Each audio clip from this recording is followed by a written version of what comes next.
Good afternoon बंधुरा केमन आछो तोमरा सबाई आशा करी खूब भालो आछो। बबिता मंडल ब्लगे सबाइके आरो एकटा नतून भिडियोते वेलकाम। तो आज के एकटू अन्यरकम भिडियो तोमादेर संगे शेयर करतेछि। तो एटा देखो एटा होच्छे कोथाय बोलो तो एटा होच्छे आमार दिदिर बाड़ी थेके एखाने आमार बाবার बाड़ीते चले एसेछि। आर आजके देखो सबाई मिले आमि स्नान करते चले एसेछि पुकुरे। तो যাই হোক আজকে সেই আজকে থেকে প্রায় 10-12 বছর আগে আমি ফিরে গেলাম। মানে 10 বছর কি হ্যাঁ ওরকমই হবে, 10 কি 12 বছর আগে যে দিনে গুলার কথা খুবই মনে পড়তেছে আমার। কারণ এরকম ওদের মতো যখন আমরাও ছিলাম ওদের বয়সী তখনও এইভাবে আমরা পুকুরে স্নান করতাম এই পুকুরটার সঙ্গে। তো এই পুকুর মানে এই পুকুরের সঙ্গে অনেক স্মৃতি বা অনেক কথাই মনে পড়ে যায়।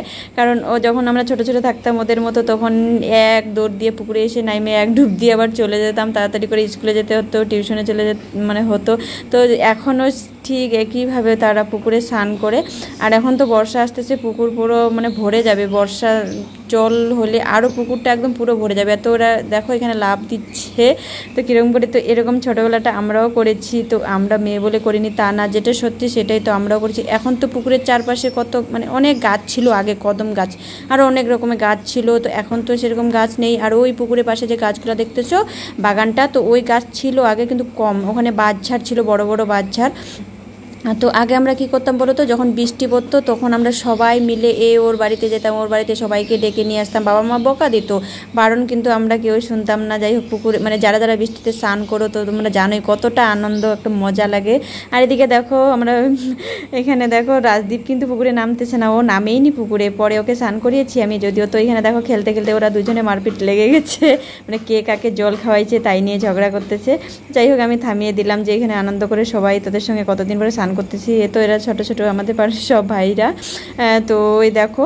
আর তো হ্যাঁ তোমাদের যেটা বলতে চাইলাম যে আমরা আগে কদম গাছে উঠতাম, বড় বড় কদম গাছ, কাছ থেকে মানে উপর থেকে নিচে লাফ দিতাম, জলের মধ্যে একটা শব্দ হতো না, দারুণ লাগতো। অনেক সময় না বুকেও ব্যথা লাগতো, মানে চাপ লাগতো, কারণ ওটা হচ্ছে মানে কায়দা থাকতো মানে উপর থেকে নিচে পড়ার, কারণ যেমন তেমনভাবে নামা যেত না, তাহলে অসুবিধা হয়ে যেত।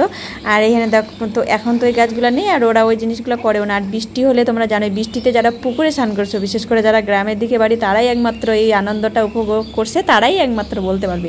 আর যারা শহরের ছেলেমেয়েরা তারা তো বলতে পারবে না, কারণ তারা তো এসব পুকুর কোনো দিন দেখেইনি, বা দেখলেও কোনো দিন পুকুরে নামার সাহস পায়নি। কেন বলতো, আমি অন্যের কথা কী বলবো, আমি নিজেই আজকে বিয়ের পর থেকে পুকুরে স্নান করা হয় না, আমার অনেক বছর পরে পুকুরে স্নান করতেছি। দেখো আমি স্নান করেছি ছোটোবেলার থেকে, এখনও বললাম না অনেক বছর পর পুকুরে নামছি, তাই আমার ছেলেকেও আমি একটু নামিয়ে নিলাম।